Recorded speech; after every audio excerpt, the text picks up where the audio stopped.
Euroregione News. Che io possa vincere, ma se non riuscissi, che io possa tentare con tutte le mie forze.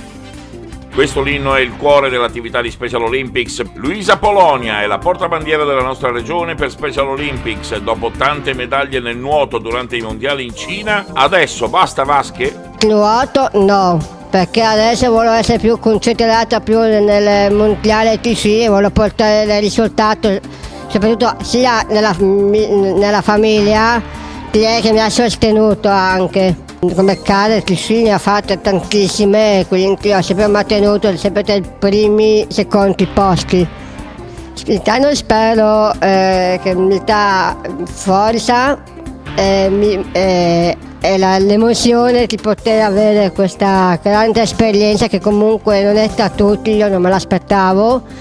E devo ringraziare con te che mi ha convocato a fare questi mondiali dello Special Olympics proprio in Austria.